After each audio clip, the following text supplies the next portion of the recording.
জানানিম শারদাম দেবীম রামকৃষ্ণম জগদ্গুরুম পাদপদ্মে ত্বয়োশ্রিত্বা প্রণমামি মুহুর্মুহু।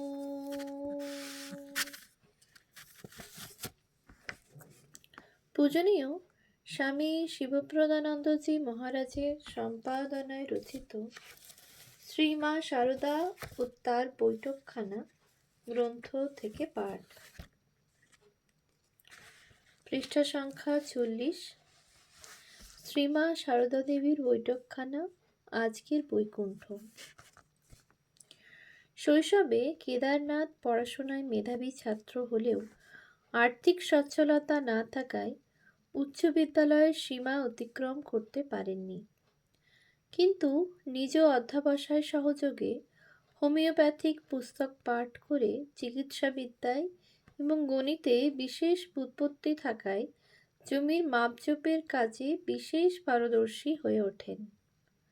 তাছাড়া শ্রীমদ্ ভগবদ্ গীতা, রামায়ণ, মহাভারত, স্বামী বিবেকানন্দের বক্তৃতা ও প্রবন্ধ পাঠ করে ভবিষ্যৎ কর্মপন্থা নির্ধারণে সচেষ্ট হয়েছিলেন। প্রখর বাস্তব বুদ্ধিসম্পন্ন বলে স্থানীয় জমিদার কিছুদিন তাকে জমিদারি সেরেস্তায় সরকার পদে নিয়োগ করেন। প্রখর বাস্তব বুদ্ধি সম্পন্ন বলে স্থানীয় জমিদার কিছুদিন তাকে জমিদারি সেরেস্তায় সরকার পদে নিয়োগ করেন। সেই সূত্রেই তিনি স্থানীয় জনগণের মধ্যে কেদার সরকার নামে পরিচিত হয়ে ওঠেন। ফলে তার পৈতৃক উপাধি দত্ত অনেক গ্রামবাসীর অজানা ছিল। এমনকি তাঁর সহধর্মিণী নন্দরানী দেবী গ্রামবাসীর মধ্যে সরকার মা নামে স্বীকৃত হয়েছিলেন। জমিদারি সেরেস্তার কাজ পছন্দ না হওয়ায় তিনি সেই কাজ ত্যাগ করেন এবং প্রাথমিকভাবে কতুলপুরের কোনো এক বিদ্যালয়ে শিক্ষকতার কাজে যোগদান করেন। কিছুদিন পরে নিজের খামার বাড়িতে গ্রামের ছাত্রদের একটি পাঠশালার সূচনা করেন। কেদারনাথের জননী, যিনি শ্রীমা শারদা দেবীর স্বরূপ উপলব্ধি করেছিলেন, তিনি তার পুত্র ও তার ছাত্র সম্প্রদায়ের সাহায্যে গোয়ালপাড়ায় নিজের বাড়িতে শ্রী মাকে আনার জন্য তাদের অনুপ্রাণিত করেন।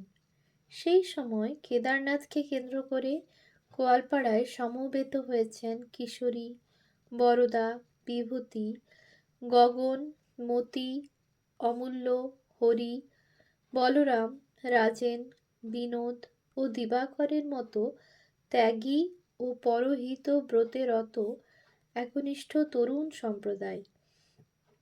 এছাড়াও গোয়ালপাড়ায় পরম বৈষ্ণব কৃষ্ণদাস হেঁস, ভক্ত ক্ষেত্রনাথ মণ্ডল, ধর্মপিপাসু ফকিরচন্দ্র মণ্ডল, ঋষিকেশ রায়, গোলকচন্দ্র চৌধুরী, হরিপদ মাঝি প্রমুখের নাম বিশেষভাবে স্মরণযোগ্য।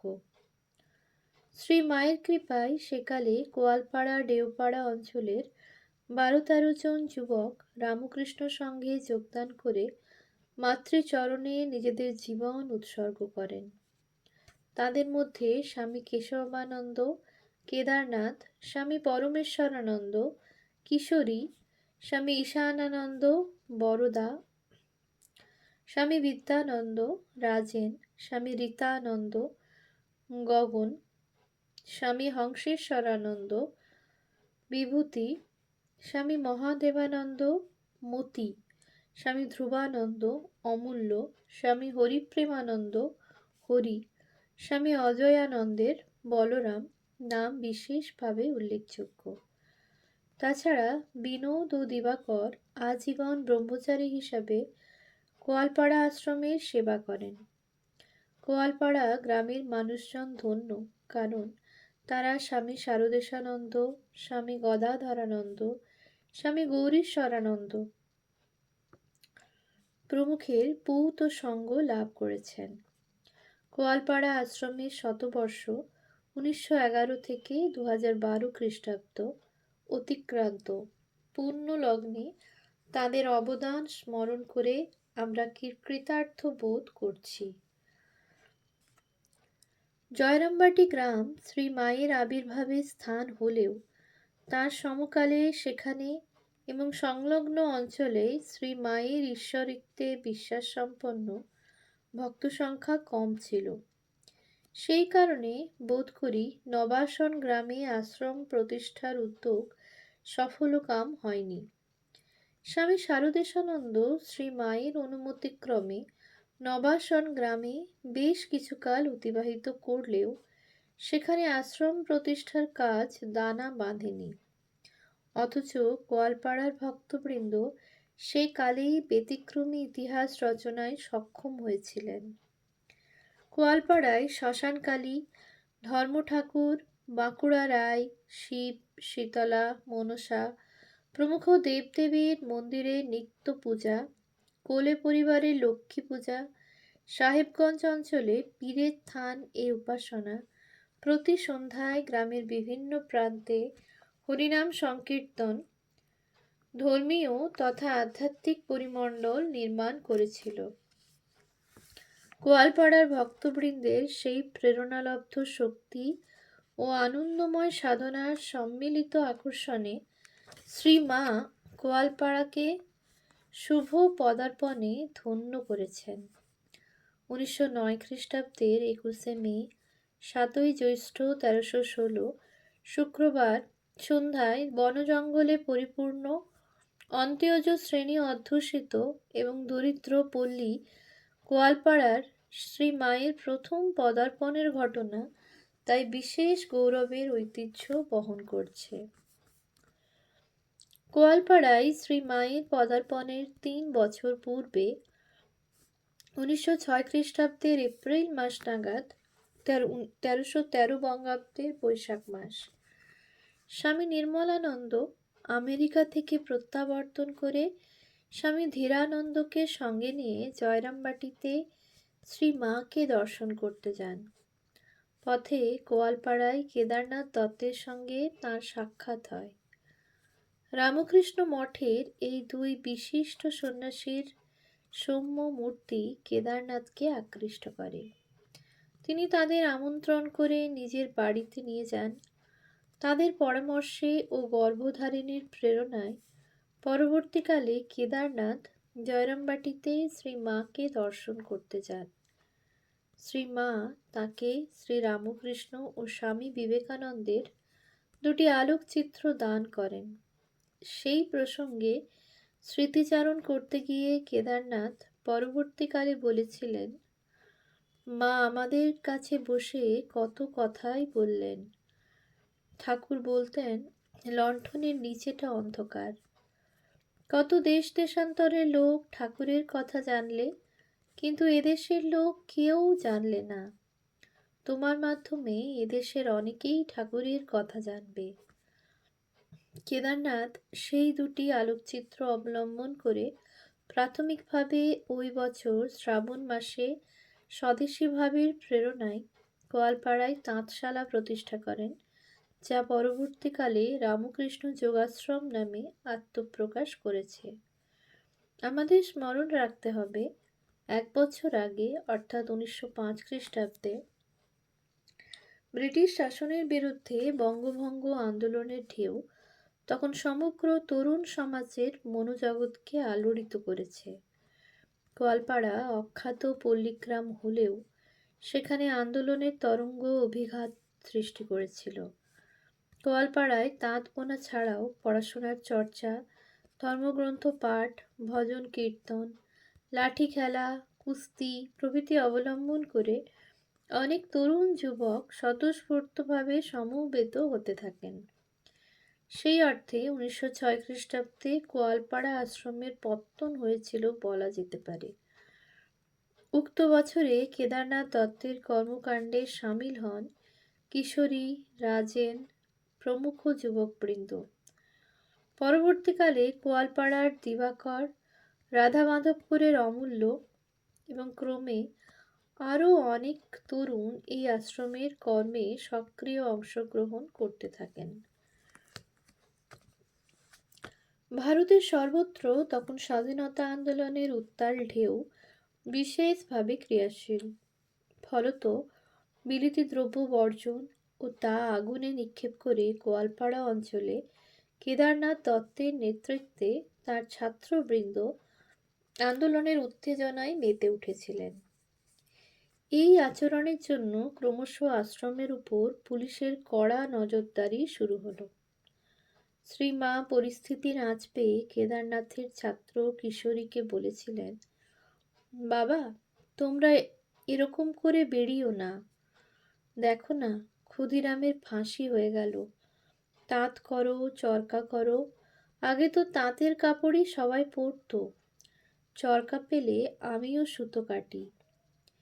এ যেন সমকালীন ছাত্র তরুণ সমাজের সম্মিলিত শক্তিকে দেশ গঠনের কাজে নিয়োজনের এক অদ্ভুত পথনির্দেশ।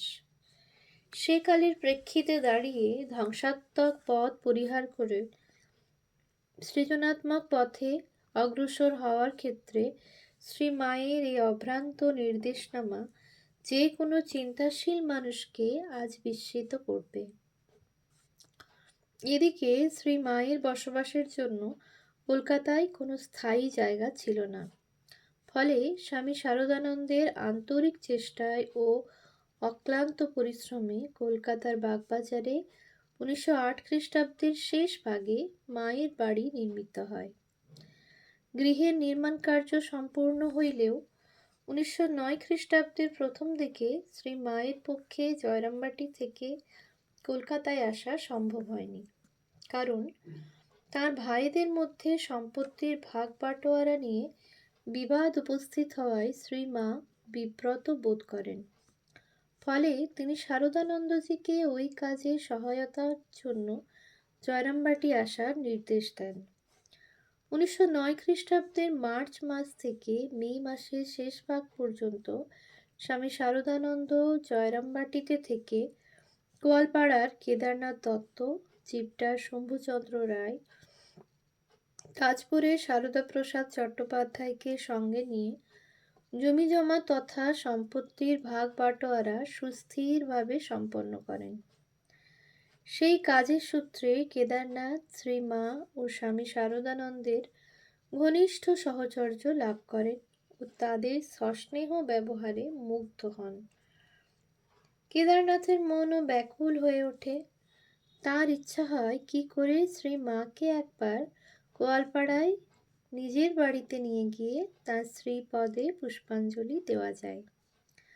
বুদ্ধিমান কেদারনাথ অনুমান করেছিলেন স্বামী শারদানন্দজির পরামর্শ ভিন্ন শ্রী মা নতুন কোনো স্থানে পদার্পণ করেন না। সুতরাং স্বামী শারদানন্দজির সাহায্যেই শ্রী মাকে গোয়ালপাড়ায় আনা সম্ভব হবে।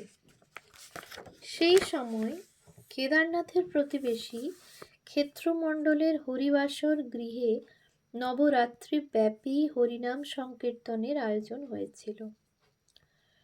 ছাত্র বরদার পিতামহকে সঙ্গে নিয়ে জয়রামবাটিতে গিয়ে সেই উৎসবে যোগদানের জন্য স্বামী শারদানন্দকে আন্তরিক আমন্ত্রণ জানান কেদারনাথ। জয়রামবাটিতে বিষয় সম্পত্তি বন্টনের পর হাতে তেমন কাজ না থাকায় স্বামী শারদানন্দ সেই উৎসবে পর পর 3 দিন যোগদান করেন এবং শ্রী রামকৃষ্ণ, শ্রী মা শারদা ও স্বামী বিবেকানন্দের জীবন ও আদর্শ গ্রামবাসীর কাছে ব্যাখ্যা করেন।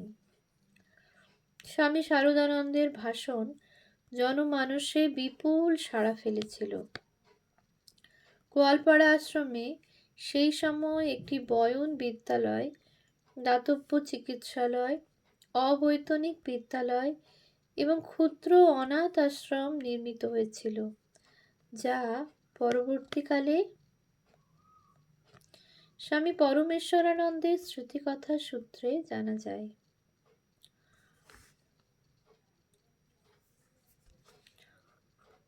ॐ शान्ति शान्ति शान्तिः। हरिः ॐ तत्सत्। श्रीरामकृष्णार्पणमस्तु।